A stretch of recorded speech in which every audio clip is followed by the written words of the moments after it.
오늘은 레위기 11강입니다. 레위기 11강, 그 다음에 레위기로는 12장과 13장입니다.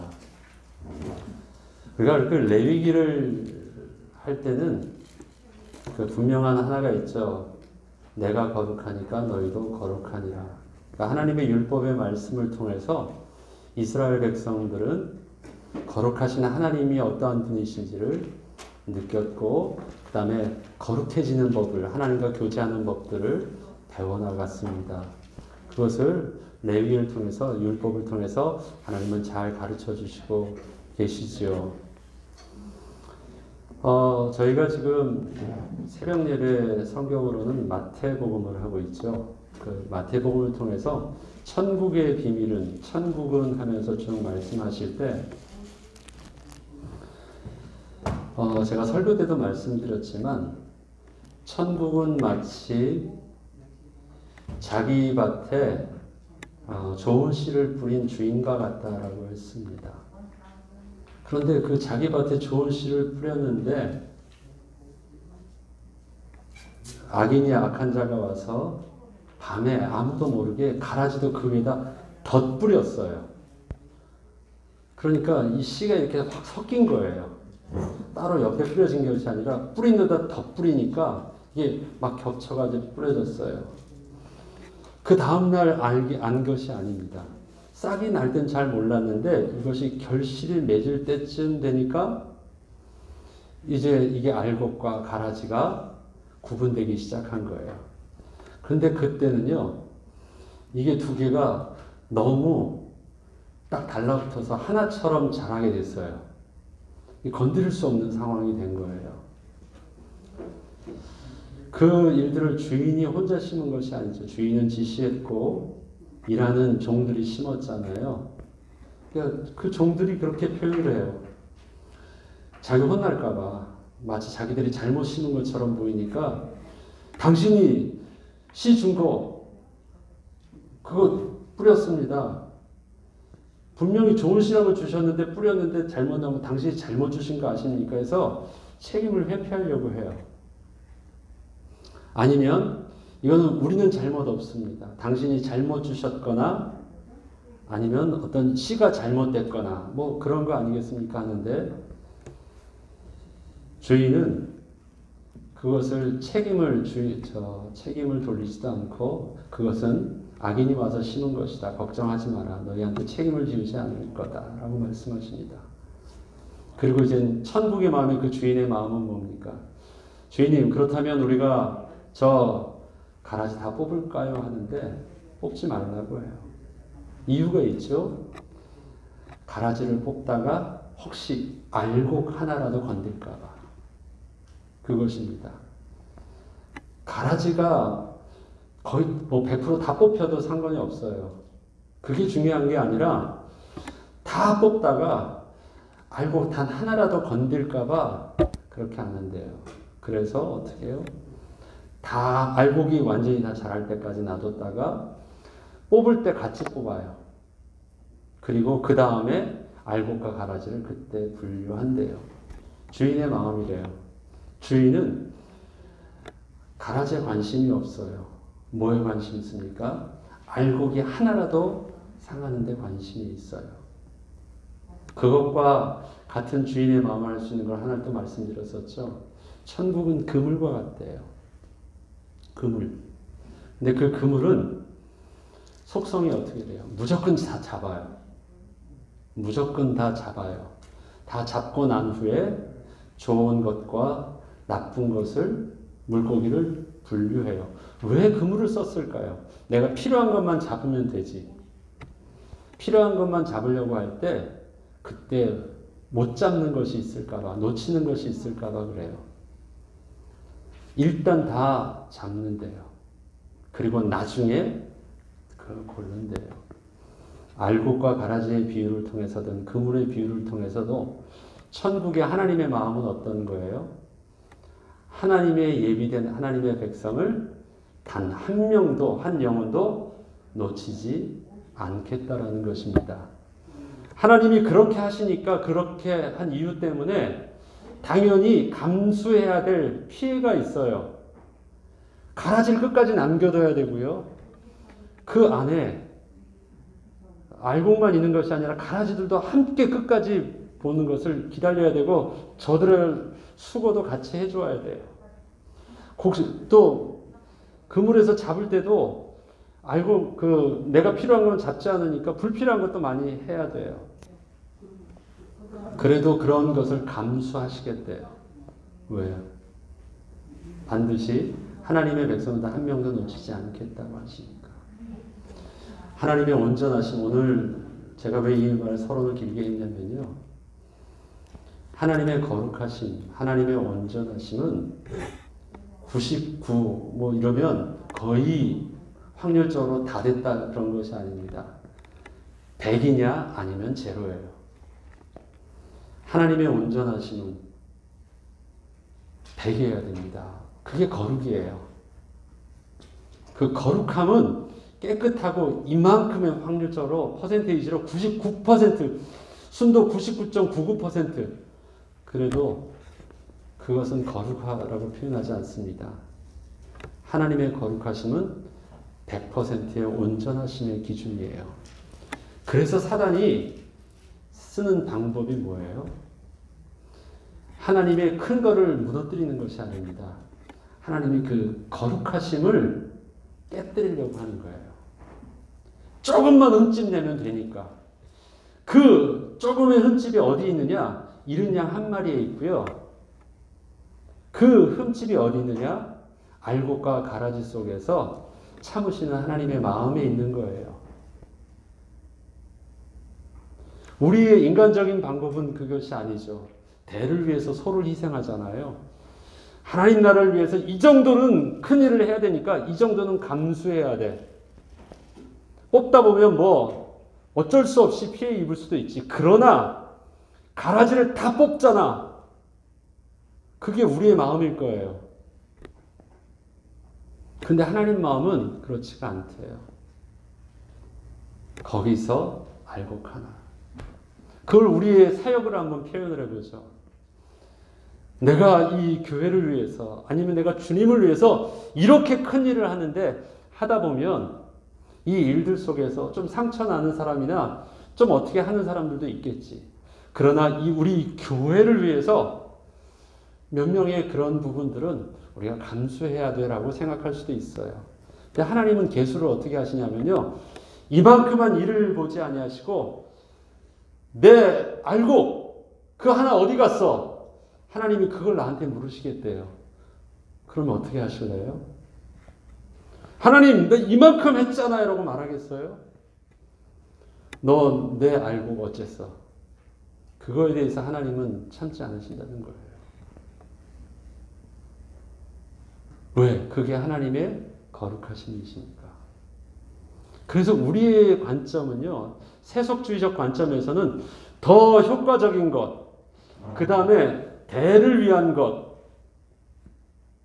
그렇게 보지만 하나님의 이른 양에 대한 마음은 또 하나님의 백성에 대한 마음은 한 영혼이라도 내 백성, 약속하신 내 백성을 하나도 잃지 않겠다라는 것은 하나님의 약속이시잖아요. 하나님의 약속이 온전하셔야지 하나님의 거룩하심이 온전히 지켜지는 것 아닙니까?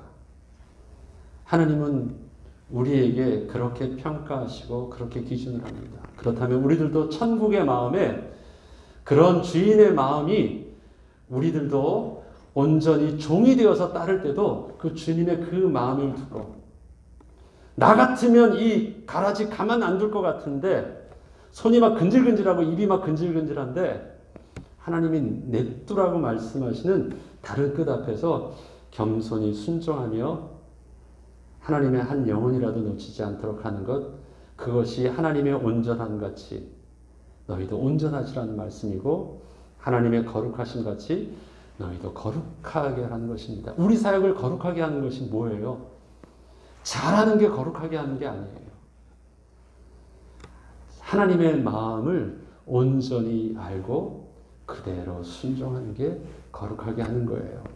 오늘 보죠. 그러면 하나님의 온전하신 것 거룩하심의 기준 속에서 1번을 보겠습니다. 아이가 태어나면 축복하고 감사할 일인데 왜 성경은 아이가 태어난 후에 정결례의 기간이 지나면 번제와 더불어 반드시 속죄제를 드리라고 할까요? 아이가 태어나면 감사제를 드려야 되는 거 아니에요? 안 그렇습니까? 그런데 번제제와 더불어 속죄제를 드려요. 속죄제는 왜 드리는데? 죄 때문에 죄사함을 위해서 드리는데요. 아이가 태어나면 반드시 속죄제를 드리래요. 왜 그럴까요? 왜? 감사제를 안 드리고 화목제를 안 드리고 주신 은혜, 번제까지는 이해해요. 그러면 번제와 더불어 감사제를 드려야죠. 속죄제를 드리래요. 이것은 바로 이 피 흘림의 문제 때문에 그렇습니다.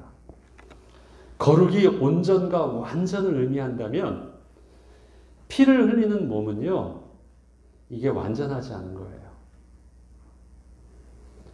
아이를 태어날 때 어쩔 수 없는 모습이지만 피 흘린다라는 것은 그 생명의 흘림은 몸이 온전하지 않은 거예요. 비록 생명의 출산은 축복이지만 출산 후 여인의 모습은 완전하지 않은 거예요. 거룩하지 않은, 온전하지 않은 모습이에요. 그래서 완전하지 않다라는 것은 다시 한번 그것이 바로 거룩하지 않다는 것이며 그것은 이제 구약의 율법적 용어로는 부정하다라는 모습입니다. 그래서 산모는 바로 이러한 비정상적인 상황이 바로 잡혀서 몸이 회복할 때까지는 그녀의 몸은 또 부정한 것이기 때문에 모든 거룩한 것으로부터 격리되어져야 됐습니다. 그가 범죄했다 그런 개념이 아닙니다. 하나님의 온전하심에 그가 온전하지 못하다라는 것을 알려주는 거예요. 특히 이 피 흘림에 대한 문제였기 때문에 그렇습니다. 그래서 부정했었던 부분들은 바로 다시 하나님의 온전하심 같이 회복할 수 있도록 그래서 속죄제를 드립니다. 그리고요, 그러면 남자아이와 여자아이를 낳았을 때 그 기간이 달라요. 남자아이를 낳으니까 7주에 33일을 더해서 40일이고요. 7일에 33일을 더했고요. 여자는 14일에 66일을 더해서 80일입니다. 왜 남자와 여자가 이렇게 날짜가 다를까요? 나중에 여러분이 한번 찾아보시면요. 그 아이에 대해서 이 여자가 몸 관리하는 기간이 남자아이를 낳았을 때랑 여자아이를 낳았을 때랑 달라요. 그 이유는 뭘까요? 이거는 남자가 여자보다 더 중요하다는 의미는 아닙니다. 왜냐하면 남자나 여자아이를 낳았을 때 동일하게 하나님께 드려지는 번제나 속죄제 이 예물들은 똑같아요. 남자는 더 중요한 거, 더 좋은 것 하고 여자는 더 좋은 것, 그런 거 아니에요. 똑같아요. 그런데 이것은 그 아이의 문제이기 전에 여인의 모습을 봐야 돼요. 당시 여인의 모습은요, 지금과 같은 여인의 신분과 위치는 아니에요. 예. 그렇다면 아들을 낳았을 때랑 딸을 낳았을 때 여인이 겪게 되는 그 책임이나 그 모습은 너무 달라요. 예. 그렇게 여인은 사회적으로 특별하게 하나님께서 이 말씀으로 규율로 정해놓지 않으면 아이를 낳은 애 보호받을 수 있는 이 안전장치가 아무것도 없어요. 특별히 딸을 낳았다고 하면 더 어떨까요? 그거는 더 찬밥이겠죠? 예. 그렇다면 여인은 또 회복하지 못한 상황 속에서 또 그 몸이 학대를 당하게 됩니다. 일을 하든 아이를 보든 그 모든 것들은 회복하지 않는 모든 상황 속에서 그렇게 수고해야 됩니다. 성경에서 남자와 여자의 가치가 차이 나지 않는 것은 앞서 말씀드린 대로 번제와 속죄 제물을 보면 그렇죠. 번제 제물이고 특별히 감사제가 아닌 이 제물, 특별히 번제에 사용되는 비둘기는 어떤 번제는 비둘기가 사용되어지는데 이 새끼 비둘기가 사용되어졌습니다. 쉽게 잡을 수 있는 것이겠죠. 일단 계속 해보겠습니다. 3번 피부병에 걸렸을 경우 즉시 제사장에 가서 진찰을 받아야 합니다. 이때 제사장의 판정은 정함과 부정함으로 판정을 합니다. 부정하다고 판정할 경우 환자에 대한 처리는 어떻게 합니까? 부정하면 어떻게 될까요? 무조건 사회에서 격리입니다. 모든 사회 활동에서부터 격리입니다. 특별히 이것은 그냥 모든 질병에 걸리면 다 부정환자로 하는 것이 아니라 그때 전염병에 관한 것, 옮기는 질병에 대해서 그렇게 판정을 합니다. 아플 수 있잖아요. 아프면 다 부정한 것이 아니라 그렇게 옮길 수 있는 전염병에 관련된 것. 그래서 성경이 규정한 몇 가지 나병이나 여러 가지 질병에 대한 그 부분들을 판정합니다. 특별히 이 판정할 때는 쉽게 판정하지 않아요. 한번 보고 제사장이 보고 판정하고 일주일 정도 지났다가 다시 봐서 진행되었으면 그것을 그때서 이제 확진하고 하는 그 과정들을 다 겪습니다. 이 부정하다라는 것은요, 특별히 어떤 의미가 있냐면 반드시 격리해야 된다라는 것. 그래서 거룩한 것과 접촉하면 안 된다라는 것을 의미합니다. 부정한 것은요, 어떻게 품어주고 감추고 용서해주고 이럴 문제가 아니에요. 무조건 어떻게 해야 돼요? 격리하는 것. 그 다음에 접촉하지 못하게 하는 것. 우리에게 있어서 하나님 앞에서의 거룩함이 아닌 것들에 대해서는요, 타협의 대상이 아닙니다. 나 정도는, 그 정도는 내가 감당할 수 있다? 그런 건 아닙니다. 작은 점 하나만 보이더라도 그것이 분명히 전염병으로서의 그 다음에 활성화된 것이라고 하면 색점을 하나 보이더라도 그것은 이미 큰 걸로 보고 완전히 격리합니다. 그것이 크다 작다 개념이 아니에요.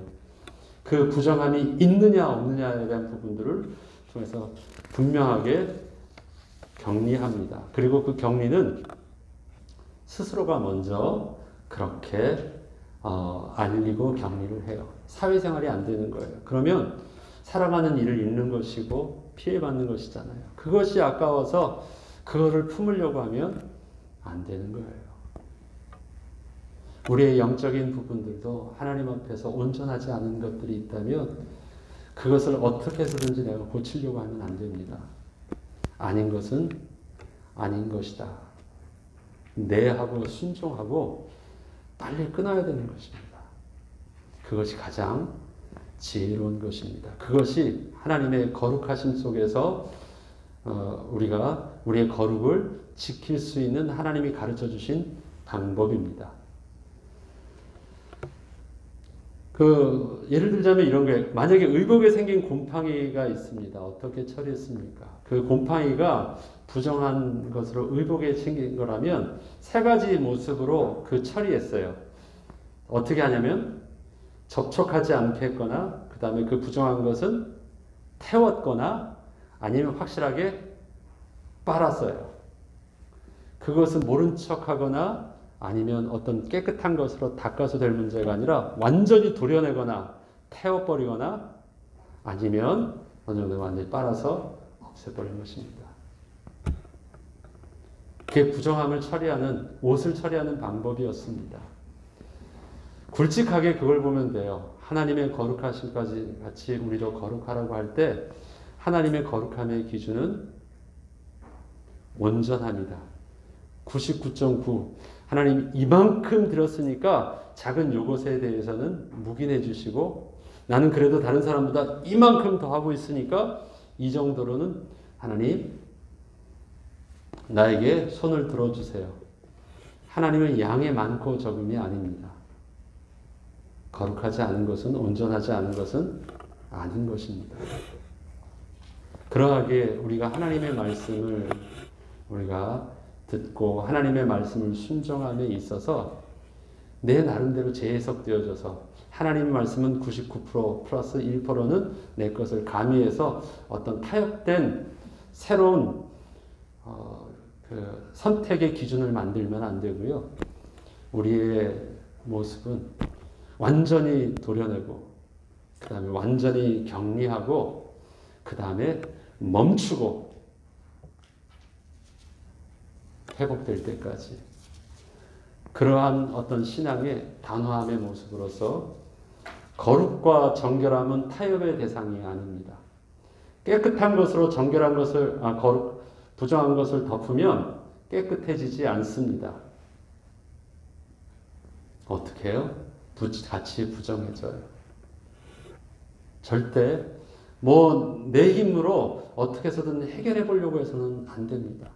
내게 주신 거룩함은 하나님의 말씀 앞에서 타협하지 않는 비밀. 하나님의 방법에 순종하고 말씀에 순종하는 영적인 결단함의 용기를 또 감당할 수 있는 은혜를 달라고 기도하고 주님께 맡기는 은혜가 있어야 되겠습니다. 우리 기도하고 마치겠습니다. 하나님 아버지, 하나님의 거룩하심과 같이 우리도 거룩한 주의 백성 되어서 거룩하게 하시되 우리의 생각에 타협이 없게 하시고 우리의 섬김에 타협이 없게 하시며 우리 하나님의 말씀에 순종함이 온전케 하여 주시옵소서. 그리하여서 사람 보기에는 어필할 것이 있어 보여도 하나님 말씀이 아니라 말씀하시면 내 할 수 있는 단호함과 결단함 속에서 거룩한 하나님의 백성의 모습을 온전히 지키게 하여 주옵소서. 감사드리며 우리 주 예수 그리스도 이름으로 기도합니다. 아멘.